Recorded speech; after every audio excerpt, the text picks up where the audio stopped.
பானு வணக்கம். அமெரிக்காவினுடைய வரலாற்றில் 24 ஆண்டு காலத்துக்கு பிறகு நடைபெற்ற ஒரு மிகப்பெரிய ஒரு விபத்தாக இந்த விமான விபத்தானது பார்க்கப்படுகிறது. அமெரிக்காவின் கான்சாஸ் நகரில் விசிட்டா பகுதியிலிருந்து அமெரிக்க ஏர்லைன்ஸ் சொந்தமான ஜெட் விமானம் ஒன்று புறப்பட்டு சென்று கொண்ட போதுதான் இந்த விபத்தானது ஏற்பட்டது. குறிப்பாக இது வாஷிங்டன் நோக்கி புறப்பட்டிருக்கிறது. வாஷிங்டன் இருக்கக்கூடிய ரொனால்ட் ரீகன் என்ற இன்டர்நேஷனல் ஏர்போர்ட் அந்த இடத்தை நோக்கிதான் இந்த விமானமானது புறப்பட்டிருக்கிறது. அந்த விமானத்தில் 60 பயணிகள் மற்றும் 4 பணியாளர்கள் என ஒட்டுமொத்தமாக 64 பேர் பயணம் செய்திருக்கிறார்கள். அதே சமயத்தில் வெர்ஜீனியாவிலிருந்து புறப்பட்ட பயிற்சி ஹெலிகாப்டர், ராணுவ பயிற்சி ஹெலிகாப்டர் ஒன்றில் 3 ராணுவ வீரர்கள் பயணம் செய்திருக்கிறார்கள். அந்த ஹெலிகாப்டர் பிளாக் ஹாக் வகையை சேர்ந்தது. சிர்கோசிக் H-60 வகையை சேர்ந்த ஹெலிகாப்டர் தான் அந்த விபத்துக்குள்ளான ஹெலிகாப்டர். அப்போது அந்த விமான நிலையத்துக்கு அருகே தரையிறங்க முயற்சித்த போதுதான் திடீரென்று வந்த அந்த ராணுவ ஹெலிகாப்டர் விமானத்தின் மீது மோதி மிகப்பெரிய வெடித்து சிதறி மிகப்பெரிய விபத்தானது ஏற்பட்டது. அந்த விபத்தில் கிட்டத்தட்ட விமானத்தில் பயணம் செய்த 64 பேர் மற்றும் ஹெலிகாப்டர் இருந்த 3 பேர் என ஒட்டுமொத்தமாக 67 பேரும் நீண்ட நேர தேடுதலுக்கு பிறகு ஒட்டுமொத்தமாக அனைவரும் உயிரிழந்து விட்டதாக அறிவிக்கப்பட்டிருக்கிறது.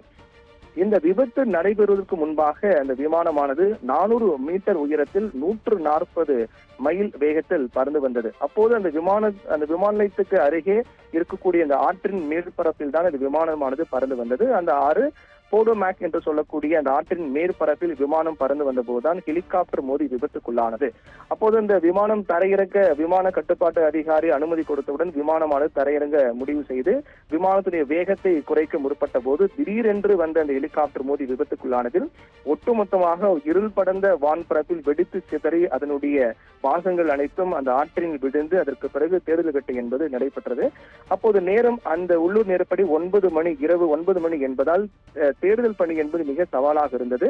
தீயணைப்பு வீரர்கள், அவசரகால மீட்பு குழு, மருத்துவ குழு என 300க்கும் மேற்பட்ட குழு அங்கு முகாமிட்டு இருட்டு, உறைபனி, மோசமான வானிலை உள்ளிட்ட பல்வேறு இக்கட்டான சூழலுக்கு மத்தியிலும் தேடுதல் பணி என்பது நடைபெற்றது. கிட்டத்தட்ட 28 உடல்கள் இதுவரை மீட்கப்பட்டிருப்பதாகவும் இருந்தாலும் சவாலான அந்த சூழலுக்கு மத்தியில் தேடுதல் பணி என்பது தீவிரமாக நடைபெற்று வருவதாகவும் முக்கியமான இடங்களில் அனைத்தும் தேடிவிட்டாகிவிட்டது. இன்னும் சில இடங்கள் தேட வேண்டியிருப்பதால் அதை தேடக்கூடிய பணி நடைபெற்று வருவதாக தெரிவிக்கப்பட்டிருக்கிறது.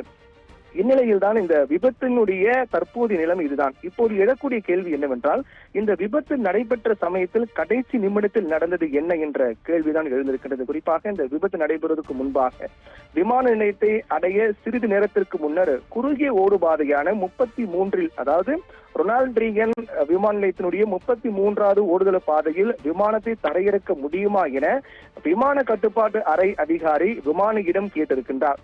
அப்போது உடனே விமானி என்ன சொல்லியிருக்கிறார் என்றால், என்னால் நிச்சயமாக தரையிறக்க முடியும், பாதுகாப்பாக தரையிறக்கின்றேன் என விமானி அதற்கு அனுமதி கொடுத்த பிறகுதான் விமான கட்டுப்பாட்டு அறை அதிகாரி சரி 33வது ஓடுதல் பாதையில் விமானத்தை தரையிறக்கலாம் என அனுமதி கொடுக்கப்பட்டிருக்கிறது.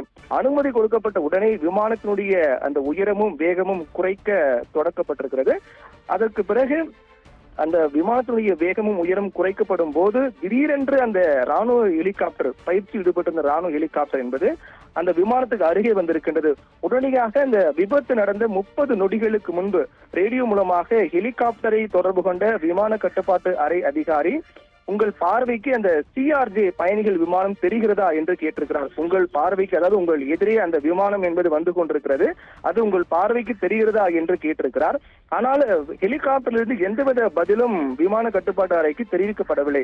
உடனே ஏதோ அசம்பாவிதம் நடக்கப் போகிறது என்பதை உணர்ந்த விமான கட்டுப்பாட்டு அறை அதிகாரி அதிர்ச்சி அடைந்து மீண்டும் தொடர்பு கொள்கிறார். ஹெலிகாப்டரில் மீண்டும் தொடர்பு கொண்டு, நீங்கள் வரக்கூடிய அந்த பாதைக்கு அருகேதான் பயணிகள் விமானம், CRJ பயணிகள் விமானம் வந்து கொண்டிருக்கிறது, நீங்கள் அது அருகில் சென்று கொண்டிருக்கிறீர்கள் அப்படி என்று கூறியிருக்கிறார்.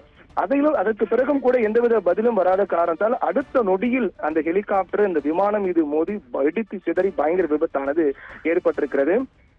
சரியாக இந்த விமான நிலைய ஓடுபாதையிலிருந்து 2400 அடி தொலைவில் தான் இந்த விமானம் விபத்து என்பது நடந்திருக்கிறது.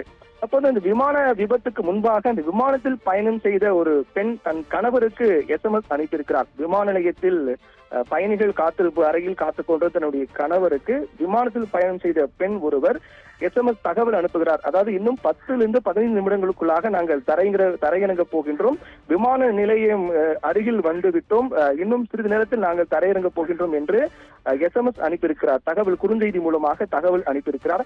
அதற்கு பிறகுதான் இந்த விபத்தானது ஏற்பட்டிருக்கிறது. இப்படியாக இந்த விபத்து நடைபெற்ற உடனே மீட்பு பணிகள் என்பது மிக தீவிரமாக நடைபெற்று வருகிறது. இதில் மிக முக்கியமான விஷயம் என்னவென்றால், விபத்து நடந்த அந்த இடம், அதாவது ரொனால்ட் ரீகன் விமான நிலையம் அருகே கிட்டத்தட்ட 3 கிலோமீட்டருக்கு அருகில், மிக மிக அருகில் வெள்ளை மாளிகை என்பது உள்ளது.